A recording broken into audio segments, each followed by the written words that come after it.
আসসালামু আলাইকুম। রংপুরের মডার্ন স্ট্যান্ড। এখন ভোর ৬টা। একটু পরপরই গাড়ি থামছে আর গাড়ি থেকে যাত্রীরা নেমে আসছেন। এসেই কেউ কেউ যোগ দিচ্ছেন এই আগুন পোহানোতে। দারুণ লেগেছে। আমিও একটু আগে নেমেছি, নেমে আমিও একটু পোহালাম। প্রচণ্ড শীত। আমি ঢাকা থেকে যখন আসলাম তখন তেমনটা লাগেনি, কিন্তু যখন এখানে এসে নামলাম তখন বুঝতে পেরেছি ঠান্ডা কী জিনিস। আমি নেমেই দেখি এখানে 10 ডিগ্রি সেলসিয়াস। তার মানে এই শীতে আমরা অন্তত অভ্যস্ত নই। আমি কেন, আমার মতো অনেকেই অভ্যস্ত নয়। তো আমি কয়েকজনের সাথে কথা বললাম, বিশেষ করে পরবর্তীতে আমি যখন এক রিক্সা দিয়ে শহরে প্রবেশ করলাম, তাকে জিজ্ঞেস করলাম শীত কি এটাই না এর থেকেও বেশি ছিল। তিনি বললেন এইখানে শীত আজকে অনেক কম।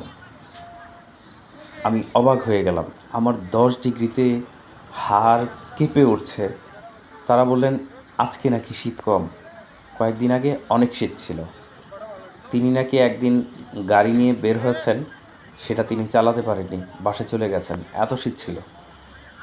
তো আসলে অনুভব করলাম এতেই যদি আমার এই অবস্থা হয় তাহলে এর থেকে বাড়লে তো অবস্থা আমার আরও খারাপ হয়ে যাবে, আমি বের হতেই পারবো না। যাই হোক, এই যে আগুন জ্বালানো দেখছেন, আশেপাশে থেকে বিভিন্ন খড়কুটা, কাগজ এগুলো এনে এখানে আগুন ধরিয়েছে। আর এখানে সবাই উপভোগ করছে আগুন, কিছুটা উষ্ণ থাকার চেষ্টা করছে।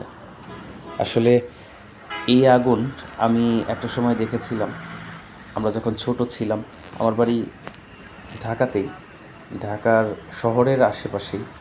তো ওইখানে ছোটোকালে আমরা এরকম আগুন পোহাতাম। এখন অবশ্য এটা নেই, এখন দেখা যায় না।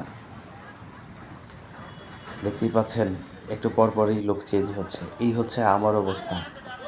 একটু আগে আমি নেমেছি, নেমে তো আমার অবস্থা একদম খারাপ। আমার নিচে একটা টি শার্ট, এরপরে জ্যাকেট, এরপরে আবার চাদর, তারপরেও আমার শীত কমছে না।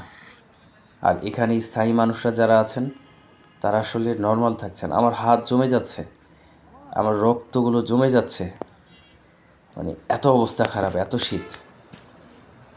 আর এইখানের মানুষ মোটামুটি নর্মালি থাকছেন, যারা স্থায়ী বাসিন্দা।